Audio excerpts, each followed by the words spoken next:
on se retrouve en direct sur le plateau de TV Finance. Il est 9h02. Le CAC ouvre à la hausse, plus 0,5% au moment où on se parle. Et comme tous les lundis, on va donc s'intéresser à l'indice parisien via Chronocac et Mathieu Serron. Bonjour Mathieu. Bonjour Adeline. Vous êtes trader et fondateur de Galileo Trading.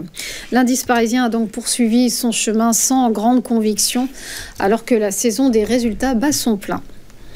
Oui, sans grande conviction, et ça fait un petit moment que ça dure, puisqu'on entame ce matin une 20e séance entre les mêmes limites sur le CAC, entre les 7400 et 7600 points la plupart du temps, avec des marchés donc qui manquent de carburant, puisque c'est pas une exception, le CAC 40, les autres indices aussi piétinent depuis 2-3 semaines, donc manque de carburant ou accumulation avant de faire une nouvelle extension, c'est un petit peu la question que tout le monde se pose. Et sur le fond, ce comportement-là des marchés s'explique assez facilement. Il y a toujours des interrogations quant aux décisions à venir des banques centrales. On a une poussée des rendements obligataires. Ce matin, par exemple, le 10 ans américain est sur un plus haut sur 3 mois, à 4,28%. On a, vous le disiez, des résultats d'entreprises mitigés avec sur le CAC 40 autant de bonnes publications que de mauvaises.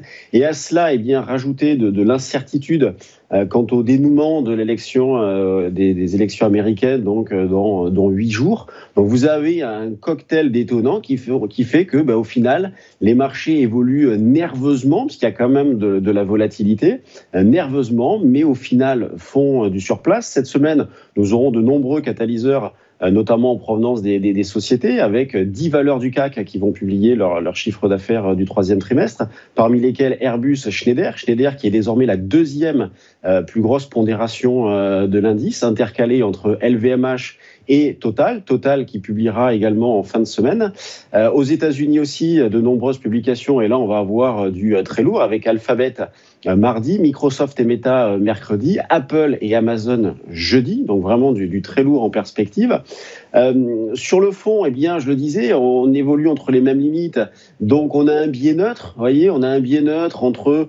Moi, je considère comme niveau les 7370. Donc, les niveaux que je vous donne sont sur le futur novembre. Il y a un petit écart avec l'indice, mais assez peu, de l'ordre de 10-20 points. Donc, 7370, la borne basse.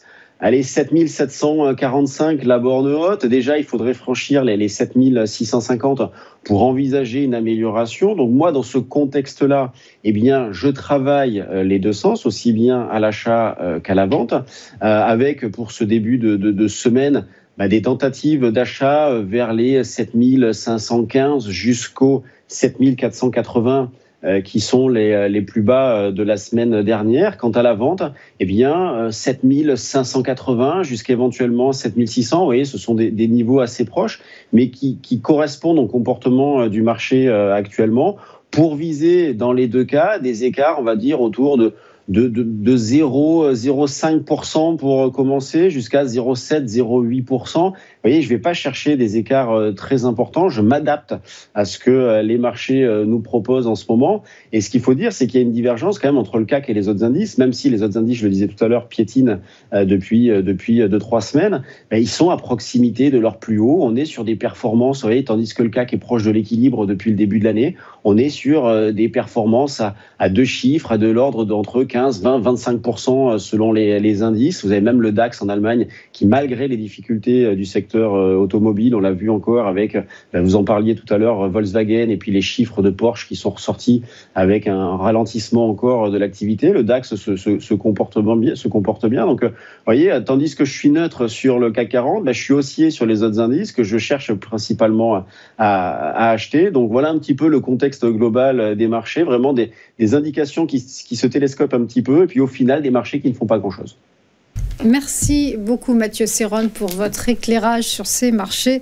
Atone, belle journée à vous. À suivre les Market Movers, à tout de suite.